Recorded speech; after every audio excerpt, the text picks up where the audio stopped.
time for a struggle challenge. Let's see what you got for me today. For Thanksgiving, I made a classic sweet potato casserole with marshmallows, but only 2 people ate it. What can I do with the leftovers? There's a lot of things you can do with it. Let's see what you got in the fridge. Ha! Sweet potato casserole. What am I gonna do with this? I gotta think. Do we transform this into something else? I think it all depends on what we can find in our regular pantry, so why don't we head over there? All right, we got some cheese, we got some eggs. The eggs might be useful. The cheese might be useful, and the butter might be useful. And maybe the scallions might be useful. All right, so this is looking pretty cool here. Butter, scallion, cheese, egg. I think we're gonna have to go the pasta route. I better get started. The sweet potato makes a lot of sense in pasta. The marshmallows, not so much, but we're just gonna go for it. And I'm gonna try to mix it all together into beautiful homogeny. So for sure, it's gonna mess with the texture of some of these pastas. It might even mess with the dough. All right, that's looking good. Let's get an egg in there. This is gonna be our binder. This is gonna make it really set up once it boils. So we'll go with an egg, mix that around real nice. And let's come in with our flour. I'm going to switch to a rubber spatula here and just try to start bringing this together. All right, out onto the table. Already feeling the need for more flour. So I'm just gonna put some flour on the side here. I gotta make some gluten happen here, right? It's very soft, and so the flour will stiffen up as I work it. You can kind of tell pretty quickly if it's too wet. All right, it's coming together nicely. I'm working it. I want this to be like tough, man. Much better. Let's let this chill for just a second while we prepare the sauce. All right, so I'm just gonna cover it up so it doesn't dry out, but I'm gonna let it rest. We're gonna get some scallions because it's gonna cut through all the richness.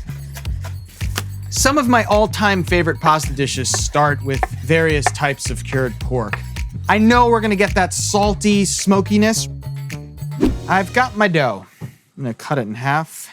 We're gonna roll it into a nice long snake here. So I think we make sweet potato gnocchi carbonara.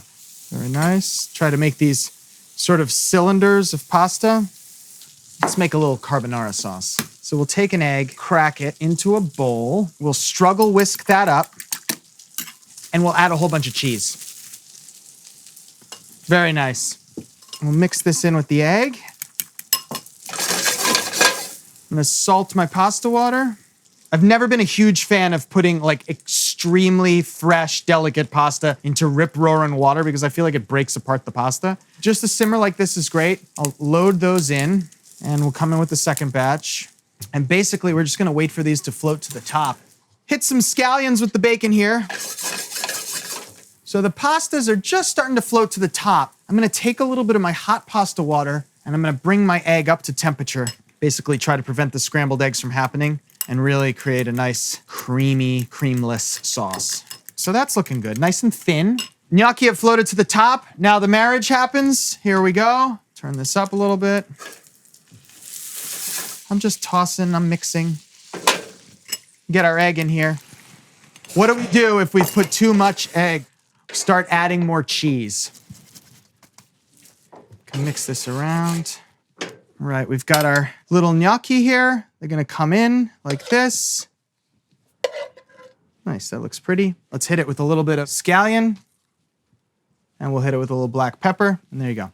The height is nice, the gnocchi have equal size. I'm gonna give it an 8 on looks. Let's see what it tastes like.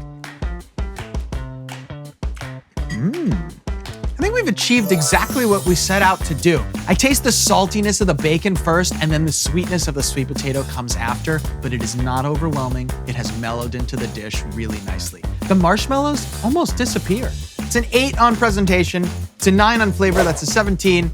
That's a great score. I think we did a great job with our savory and sweet potato gnocchi. Thanks for this challenge.